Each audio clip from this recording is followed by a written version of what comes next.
Discover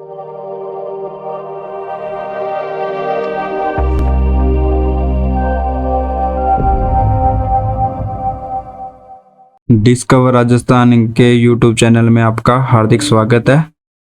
junior accountant and TRE Rajasthan सेवा नियम अध्याय 1-2 के जो इम्पोर्टेंट वन लाइनर क्वेश्चन है उनका अपने अध्ययन कर रहे हैं। ठीक है,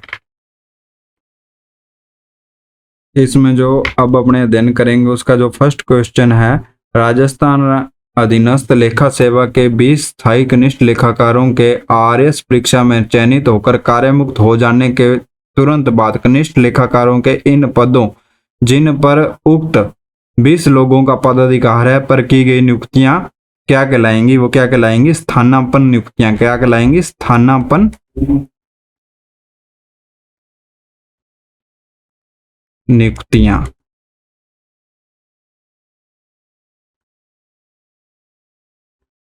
ठीक है, अब दूसरा क्वेश्चन है, वेतन में क्या क्या सम्मिलित होता है? वेतन में क्या क्या सम्मिलित होता है? पहले तो होता है सबसे पहले मूल वेतन।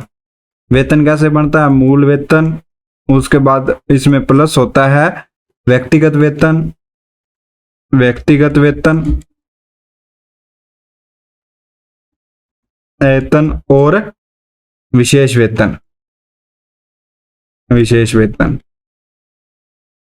अब ये क्वेश्चन पूछे कि वेतन में क्या क्या सम्मिलित है? मूल वेतन, व्यक्तिगत वेतन और विशेष वेतन। ठीक है, नंबर 3 क्वेश्चन है, नॉन प्रैक्टिसिंग अलाउंस प्रयोजनों के लिए वेतन में सम्मिलित माना जाएगा। क्या क्या माना जाएगा सम्मिलित? पेंशन एवं ग्रेजुटी,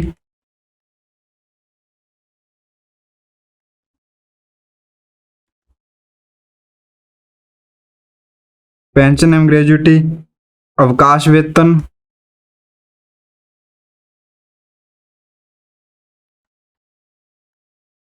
और जो तीसरा सम्मिलित माना जाएगा आवास किराए की वसूली। क्या माना जाएगा? आवास किराए की वसूली। उसके बाद अपना क्वेश्चन है, किसी निश्चित समय अवधि के बिना स्वीकृत नियमित वेतन श्रृंखला वाले जो पद हैं वो कौन से पद, वो क्या पद कहलाते हैं? वो क्या कहलाते हैं? स्थायी पद कहलाते हैं। स्थायी पद कहलाते हैं। ठीक है, इनका उल्लेख है जो आरएसआर के नियम 726 में है। ठीक है, 726 में है। ठीक है, जो ये पद होते हैं इनकी स्वीकृति की सीमा नहीं होती। क्या नहीं होती? सीमा नहीं होती है। क्या नहीं होता? सीमा नहीं होती है। ठीक है, किसी निश्चित समयावधि के बिना ये स्वीकृत होते हैं। ठीक है, इसका उल्लेख है जो ये स्थायी पद कहलाते हैं। ठीक है, इसका उल्लेख है जो आरएसआर के नियम 726 में है। ठीक है, उसके बाद अगला क्वेश्चन है, किसी स्थायी पद पर कार्यरत कर्मचारी के अनुशासनात्मक कार्रवाई के अतिरिक्त मूल वेतन में से कमी हो जाने पर कोई हानि हो तो उसे पूरा करने के लिए स्वीकृत किया गया वेतन क्या कहलाता है? व्यक्तिगत, क्या कहलाएगा? वो व्यक्तिगत वेतन कहलाएगा। व्यक्तिगत वेतन कहलाता है। ठीक है, इसका जो उल्लेख है राजस्थान सेवा नियम के 727 में किया गया। ठीक है, 727 जो नियम है वो क्या कहता है, किसी कारणवश यदि किसी सरकारी कर्मचारी के वेतन श्रृंखला में से कोई कटौती होती है तथा एक निश्चित समय सीमा तक उस कटौती का लाभ पुनः दिया जाए तो उसे व्यक्तिगत वेतन कहते हैं। ठीक है, 727 में इसका उल्लेख किया गया है। उसके बाद 20/1/2006 से पूर्व राजकीय सेवा में कर्मचारी की नियुक्ति होती थी परिवीक्षाधीन के रूप में। कैसे होती थी उसकी नियुक्ति? परिवीक्षाधीन के रूप में कैसे होती थी उसकी नियुक्ति? परिवीक्षाधीन के रूप में।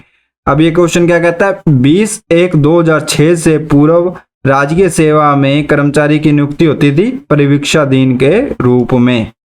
उसके बाद नेक्स्ट क्वेश्चन है, सेवा से निलंबित कर्मचारी कौन सा वेतन प्राप्त करता है? सेवा से जो निलंबित है उसे क्या कहते हैं? जीवन के लिए, निर्वाह के लिए निर्वाह अनुदान मिलता है। क्या मिलता है? निर्वाह अनुदान मिलता है। ठीक है, इसका जो उल्लेख है आरएसआर के अध्याय 2 का जो नियम है 733 में किया गया है। कौन से नियम में है? इसका जो नियम है क्या है? 733। ठीक है, नियम 733 में क्या बताया गया है? कर्मचारी के निलंबित होने पर सरकार द्वारा कर्मचारी को दे मासिक अनुदान क्या कहलाता है? निर्वाह अनुदान कहलाता है। जैसे कर्मचारी निलंबित हो जाता है तो उसको क्या घर खर्चा चलाने के लिए सरकार के द्वारा जो वेतन दिया जाता है, अनुदान दिया जाता है, उसे क्या कहते हैं? निर्वाह अनुदान कहते हैं। ठीक है, नियम 733 से संबंधित है। उसके बाद एक पद जिसे नियमानुसार एक अधिकारी विशेष एक निश्चित अवधि के लिए तय समय सीमा से अधिक धारण नहीं कर सकता, वो क्या कहलाते हैं? सावधि पद कहलाते हैं। सावधि पद कहलाते हैं। क्या कहलाते हैं? सावधि पद। इनका उल्लेख जो आरएसआर का नियम 736 है उसमें किया गया। ठीक है, अब इसका जो 736 नियम है वो क्या कहता है? सामान्य तौर पर ऐसे पद एक निश्चित अवधि तक सृजित किए जाते हैं तथा इन पर कार्य करने वाले कर्मचारी उस पद पर पदाधिकार जुड़ा रहता है, वो क्या कहलाते हैं? सावधि पद कहलाते हैं। ठीक है,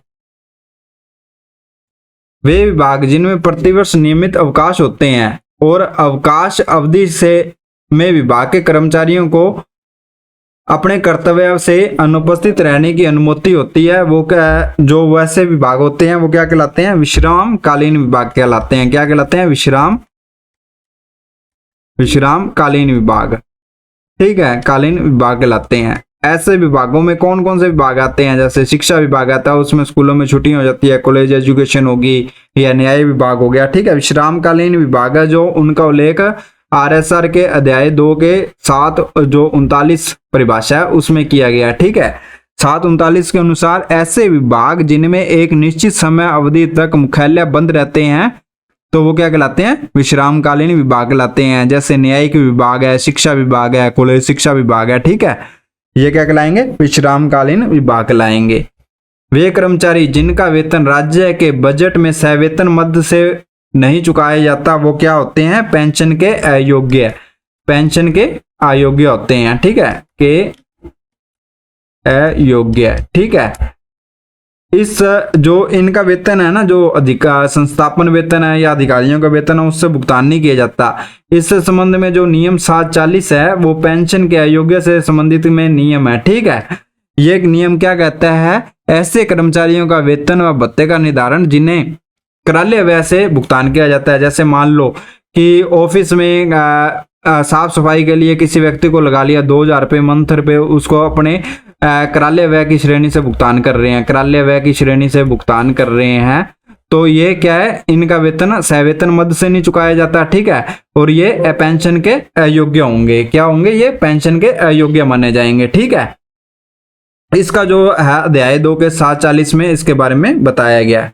अब इसका नेक्स्ट क्वेश्चन है, भारतीय संविधान के किस अनुच्छेद के तहत राज्य को अपने राज्य में सरकारी सेवा के नियम संचालन के लिए कुछ नियम एवं उपबंध बनाने का अधिकार होता है? भारतीय संविधान का जो अनुच्छेद 309 है उसके द्वारा राज्य सरकार को यह अधिकार प्रदान किए गए हैं कि वो सेवाओं के संचालन के लिए नियम एवं उपबंध बना सकते हैं। ठीक है, राजस्थान सेवा नियम की अधिसूचना कब जारी की गई थी? ठीक है, इसकी अधिसूचना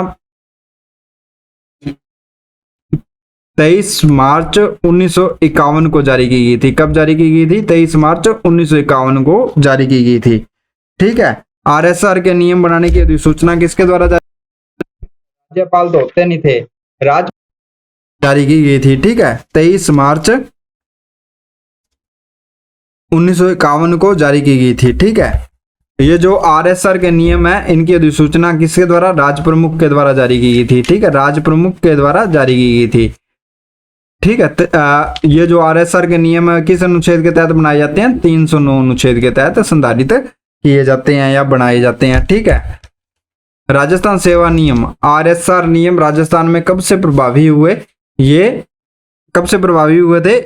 1 अप्रैल 1951 से प्रभावी हुए थे। कब से प्रभावी हुए? 1 अप्रैल 1951 से प्रभावी ये हुए। ठीक है, जो आरएसआर नियम होते हैं ना, आरएसआर नियम ये राज्यपाल के कार्यकारी आदेश होते हैं, के कार्यकारी आदेश होते हैं। ठीक है, कार्यकारी आदेश हैं। आरएसआर राज्यपाल के कार्यकारी आदेश हैं। ठीक है, राजस्थान सेवा नियम सामान्यतः किस विभाग के द्वारा प्रसारित किए जाते हैं? ठीक है, जो ये राज्यपाल के कार्यकारी आदेश हैं, ठीक है, और ये वित्त विभाग के द्वारा जारी किए जाते हैं। कौन से विभाग के द्वारा किए जाते हैं? वित्त विभाग के द्वारा प्रसारित या जारी किए जाते हैं। ठीक है, उसके बाद क्वेश्चन आता है राजस्थान सेवा नियम 4 शिथिलता प्रदान करने का अधिकार किसे होता है? ठीक है, मान लो कि ये तो सिंपल सी बात है, जिस अथॉरिटी ने नियम बनाए हैं, ठीक है, उसी को ही होता है। ठीक है, अब राज्य सरकार है जो इसमें शिथिलता प्रदान कर सकती है। राज्य सरकार क्या प्रस्ताव बना के राज्यपाल को भेजेगी? राज्य सरकार कुछ समय से भी नहीं कर सकती। राज्य सरकार राज्यपाल को इसमें शिथिलता देने का अधिकार है, राज्यपाल को। ठीक है,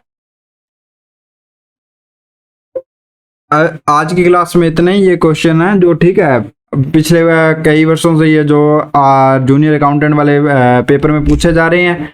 ठीक है, अब अपने मिलते हैं नेक्स्ट क्लास में। यदि आपको हमारी क्लास अच्छी लगे तो चैनल को लाइक सब्सक्राइब जरूर कर दीजिएगा।